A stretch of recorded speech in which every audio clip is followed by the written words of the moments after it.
na mimi nashukuru wenzetu wa Oka ambao ni Wiper, ambao ni KANU na Jirongo na Naki ya Martha Karua, si ndio? Na wamesema wanataka kuungana with us as like-minded people, yeah?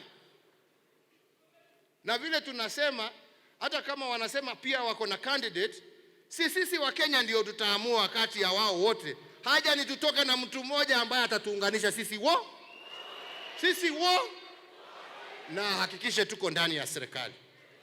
And that is why I'm saying what we are looking to do is to create a movement that delivers Kenya safely across the Rubicon to the other side.